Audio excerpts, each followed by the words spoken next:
At 84, Ann-Margret finally lifts the curtain on a story she has guarded for more than half a century. For decades, fans speculated about the true nature of her relationship with Elvis Presley, the man who redefined music, culture, and desire. Together, they shared an electric chemistry that burned so brightly on screen it became impossible to ignore off-screen. Yet both were bound by promises, by contracts, and by the crushing expectations of a watching world. Rumors swirled. Was it a fling? A friendship? Or the kind of love that never dies? For years, she refused to answer. But now, with age granting her a new kind of freedom, Ann-Margret opens her heart at last. What she reveals isn't the tabloid fantasy, nor the gossip columns of the 1960s, but a story of passion, secrecy, and heartbreak that shaped two of Hollywood's brightest stars forever. And it begins where their lives first collided, in the flashing lights of Las Vegas. Ann-Margret was not just another actress of the 1960s. By the time she was in her early 20s, she had already been dubbed the female Elvis, a fiery red-haired sensation whose mix of innocence and danger made her one of the most magnetic performers of her era. Born Ann-Margret Olsen in Sweden and raised in a small Illinois town, she grew up far from the glamour of Hollywood. But her voice, her dancing, and her undeniable stage presence quickly set her apart. When she landed a contract with 20th Century Fox and stunned audiences in Bye Bye Birdie, the world knew a new star had arrived. It wasn't long before the comparisons to Elvis Presley began, and fate soon placed them together in a way no one could have predicted. In 1963, Ann-Margret was cast opposite Elvis in the film Viva Las Vegas, a pairing that would ignite one of Hollywood's most enduring legends. The studio expected fireworks, but even they couldn't have imagined what unfolded on set. The moment Elvis and Ann-Margret met, the air between them shifted. She would later describe their connection as instantaneous, like a bolt of electricity that neither of them could resist. On screen, their chemistry was undeniable, creating one of the most memorable romantic pairings in musical film history. Off-screen, the attraction was even more intense. Ann-Margret's charisma matched Elvis's in a way few women ever had. Where other co-stars faded into his shadow,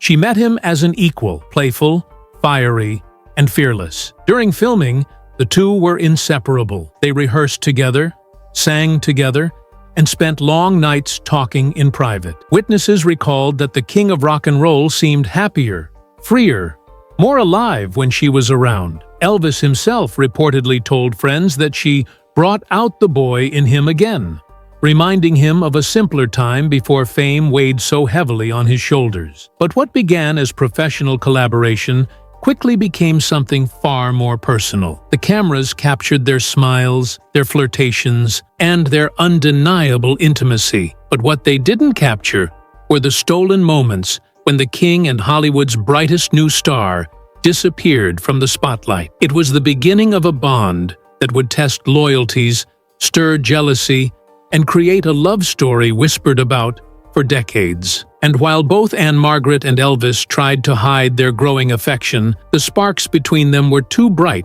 to remain in the shadows. What happened between Ann-Margret and Elvis Presley during the filming of Viva Las Vegas was far more than Hollywood gossip. Behind the bright lights of the Las Vegas Strip and the carefully staged photo shoots, a hidden romance unfolded that would become one of the most whispered-about love affairs in music and film history. Both were at the height of their careers, both were icons in their own right, and yet both were trapped by obligations that made their bond dangerous. Elvis was already in a complicated relationship with Priscilla Beaulieu, the young woman who had moved into Graceland, and whom he was expected to eventually marry. Ann-Margret was under the tight control of Hollywood studios, where every move she made was scrutinized for its impact on her image. Yet despite the risks, the two found themselves unable to resist one another. They would slip away from the set whenever possible, stealing moments in hotel rooms, riding motorcycles together into the desert night, or simply sitting for hours talking about the pressures of fame. Ann-Margret would later confess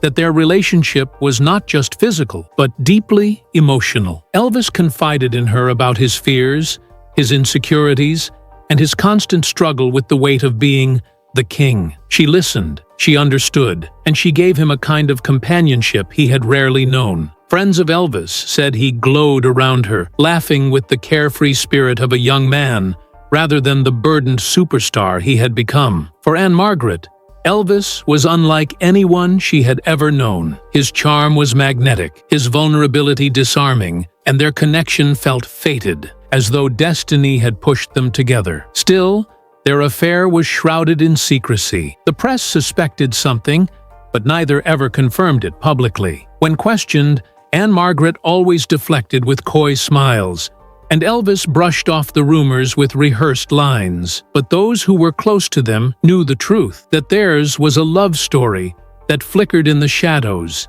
hidden but powerful. It was a romance defined by passion, but also by limits, because deep down, they both knew it could not last. Elvis could not betray Priscilla in the open, and Ann-Margret knew that exposure would destroy her reputation. And yet, in those stolen nights and whispered promises, they found a world where nothing else mattered. Their affair was not a fling, but an unspoken bond, one that would haunt them for years, even as duty, jealousy, and heartbreak eventually tore them apart. As the affair between Elvis Presley and Ann-Margret deepened, the woman most affected was Priscilla Presley. At the time, she was barely out of her teenage years, living at Graceland under the constant gaze of Elvis's family and inner circle, waiting for the day he would make their relationship official. She had given up her life in Germany to be with him, endured years of secrecy, and built her world around the promise that she was the one he loved. But when whispers of Ann-Margret began to surface,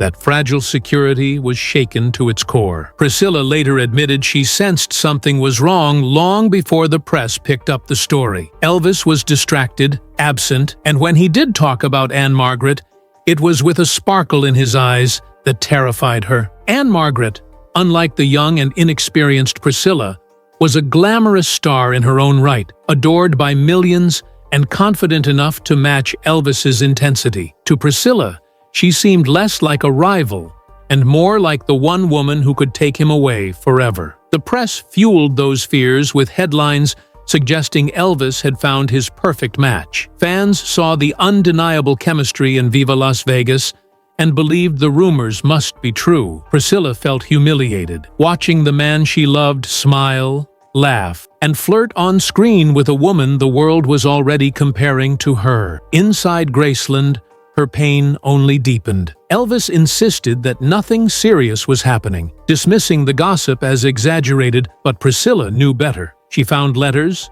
heard whispers from members of his entourage, and sensed the emotional distance between them growing wider. The jealousy became unbearable, leading to arguments, tears, and nights of silence that hung over their once close bond. For Ann-Margret, the guilt was equally heavy. She later admitted she felt torn between her feelings for Elvis and her awareness of the damage it caused to his relationship. Though she never sought to replace Priscilla, the truth was undeniable. Elvis's heart was divided, and that division left scars that would last for decades. To the public, Priscilla was the loyal partner, waiting patiently for her king, while Ann-Margret was painted as the dangerous temptress who threatened to pull him away. But the real story was far more complicated, filled with longing, secrecy, and the heartbreaking reality of a love triangle that none of them had asked for. For Priscilla, it was the moment she realized that being with Elvis Presley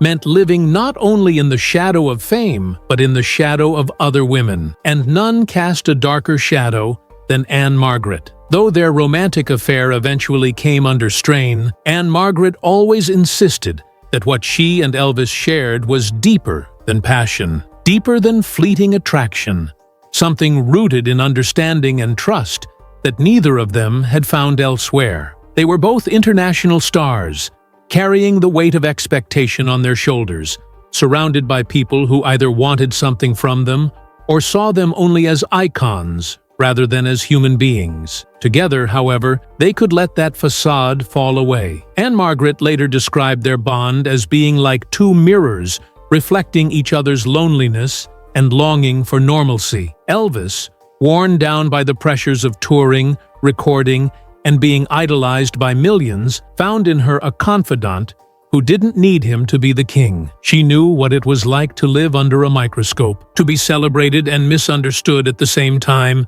and in that shared reality, their connection took root. They laughed together endlessly, pulling pranks on set, racing motorcycles through the Nevada desert, and staying up until dawn talking about their dreams and their fears. For Elvis, Ann-Margret provided something his inner circle often couldn't: genuine joy without strings attached. For Ann-Margret, Elvis was not just the most famous man in the world, but someone who saw her not as a Hollywood product, but as a woman he cared for deeply. Even after their romance cooled under the pressure of Priscilla and the gossip columns, their friendship endured. They exchanged letters, spoke in secret phone calls, and when their paths crossed in public, there was always a quiet warmth between them that spoke volumes without a word being said. Elvis's entourage sometimes resented her influence, but even they admitted he was lighter when she was in his life. It was not simply about desire, it was about finding someone who understood the weight of fame's golden cage.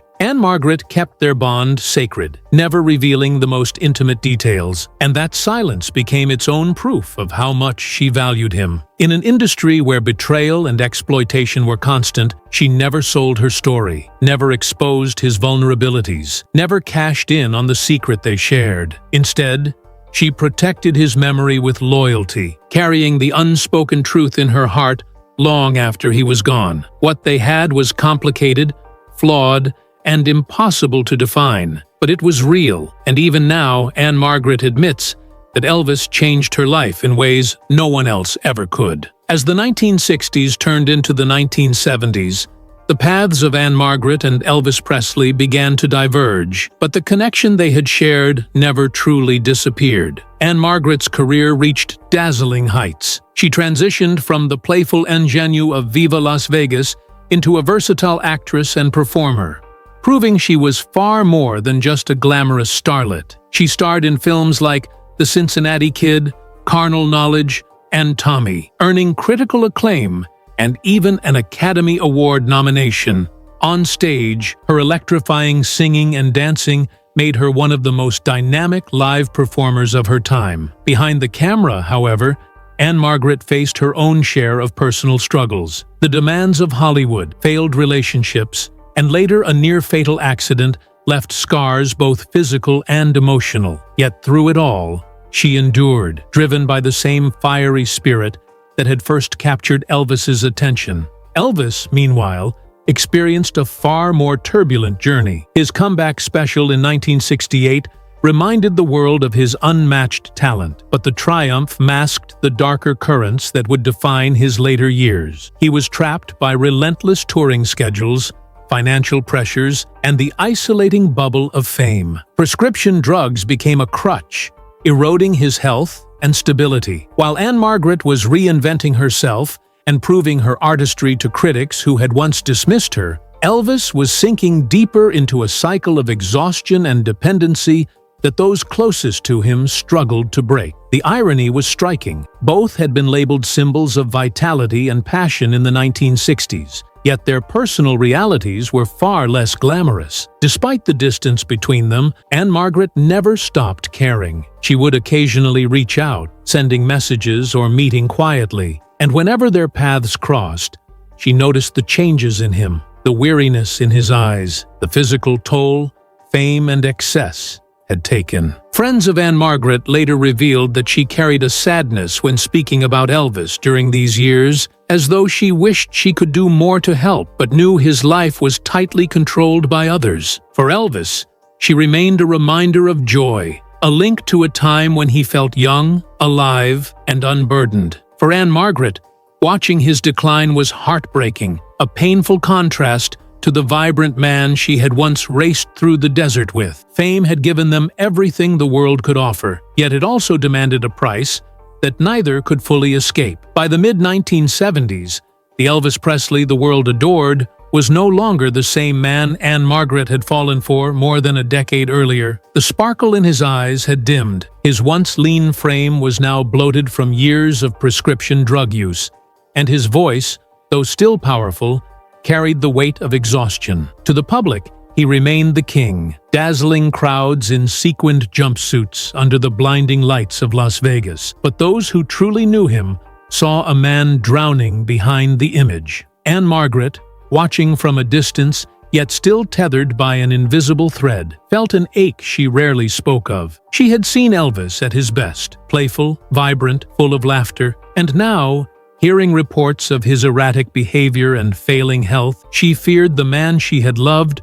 would not survive the storm closing in around him. Whenever their paths crossed in those final years, she was struck by how quickly fame and dependency had consumed him. She noticed the way his entourage shielded him, controlling access, ensuring he kept up the grueling schedule that lined their pockets, but chipped away at his spirit. Ann-Margret recognized the loneliness in his smile, the same loneliness they had once confessed to each other in whispered conversations long ago. She knew fame was both his crown and his curse, and she often wondered if anyone in his inner circle truly had the courage to save him. For Ann-Margret, the hardest part was the silence. Out of respect for Priscilla, out of loyalty to Elvis, she never spoke publicly about their relationship, even as tabloids spun stories of his decline. Yet, in private, she carried the burden of knowing the truth, that the king of rock and roll was slipping away, and no one seemed able to stop it. Friends said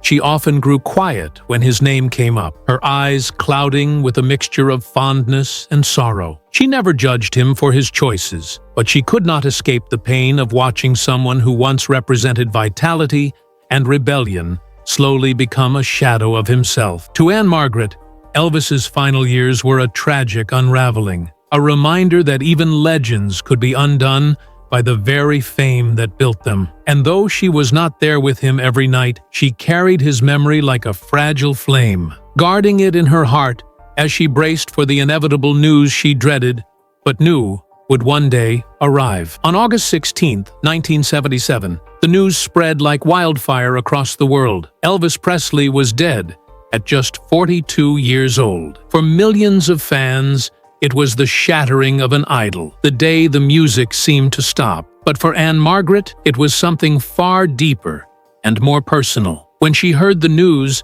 she broke down in tears, her body shaking with the kind of grief that only comes when someone you loved is suddenly gone forever. She had known Elvis was struggling, had seen the signs in his weary face and tired eyes, but nothing could prepare her for the finality of death. To her, Elvis was not just the king, not just a cultural phenomenon. He was the man who once held her hand through the neon nights of Las Vegas, the man who had whispered his fears to her in quiet moments, the man who laughed with her like a boy when the cameras were gone. That man was gone, and the weight of it crushed her. Unlike the throngs of fans who mourned loudly in the streets outside Graceland, Ann-Margret grieved privately. She chose not to make public statements, not to draw attention to herself. Instead, she boarded a plane and quietly attended his funeral, slipping into Memphis away from the glare of reporters. She stood among family and close friends,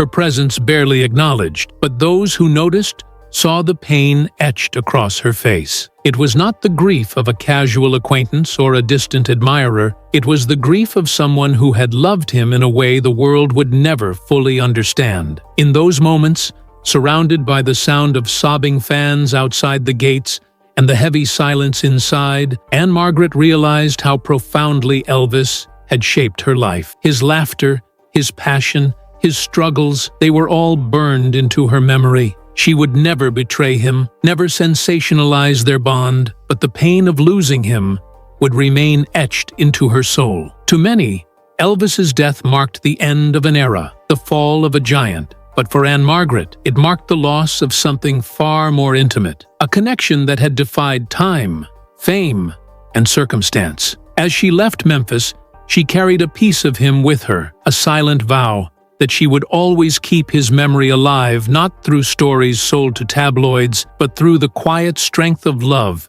that endures even when the man is gone. For decades after Elvis Presley's death, Ann-Margret chose silence. She gave no tell-all interviews, she wrote no scandalous memoirs, she refused to exploit the bond they had shared. In a world that thrives on gossip and sensationalism, Her silence became its own form of respect, a loyalty to Elvis that endured long after the cameras stopped rolling. But now, at 84 years old, Ann-Margret has finally opened her heart and revealed the truth she carried privately for more than half a century. What she admits is not a tale of conquest or betrayal, but of love, friendship, and an unshakable bond between two people who understood each other in ways no one else ever could. She describes Elvis as the great love of her life, not because their romance lasted forever, but because it changed her forever. She speaks of his laughter, his tenderness, his insecurities,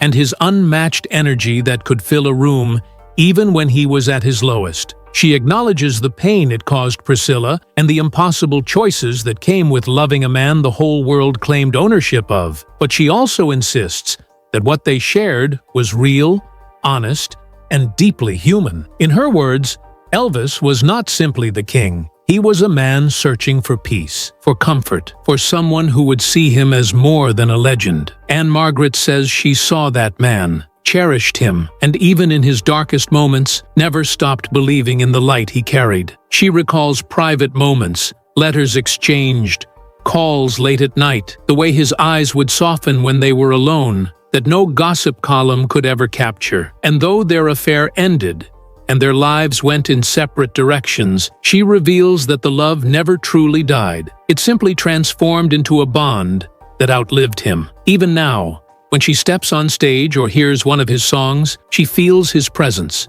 a reminder that some connections transcend time, distance, and even death. Fans often wondered why she never cashed in on the story, why she kept her silence when so many others in Elvis's orbit sought profit from his name. Her answer is simple: because what they had was sacred. She refused to let it be cheapened, refused to let it become fodder for tabloids. In protecting his memory, she was protecting a part of herself. At 84, Ann-Margret speaks not with the excitement of scandal, but with the wisdom of a woman who has lived long enough to understand the cost of love, the weight of secrets, and the beauty of loyalty. Her confession is not just about Elvis. It is about the way two people can find each other in a world of chaos, hold on for a fleeting moment, and carry that flame for a lifetime. She admits she still dreams of him, still feels the ache of his absence, but also the joy of having known him in a way the world never did. For Ann-Margret, finally speaking out is not about rewriting history, but about giving fans a glimpse of the truth behind the legend, a truth that reveals Elvis Presley, not only as an icon, but as a man who loved, who hurt, and who left behind hearts that would never fully heal. And as her voice trembles with both sorrow and gratitude, she leaves us with the final revelation that while the king may be gone, the love they shared still lives, a secret melody that will echo in her soul until her very last breath.